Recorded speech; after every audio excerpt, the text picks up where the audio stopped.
The ringleader of a massive fentanyl trafficking operation impacting Duluth will spend more than 14 years in prison.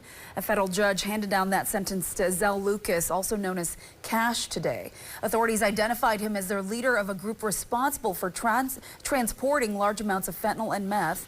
They brought it from Chicago to Minnesota and then sold it to drug users in Duluth. That was between 2021 and 2024 before his ring was busted. Back in 2024, his arrest and the arrest of 7 others connected to trafficking prompted this press conference in Duluth. That's when U.S. Attorney Andrew Luger at the time had said the group likely focused on our region because the deadly drugs can be sold here for more money with less violent competition.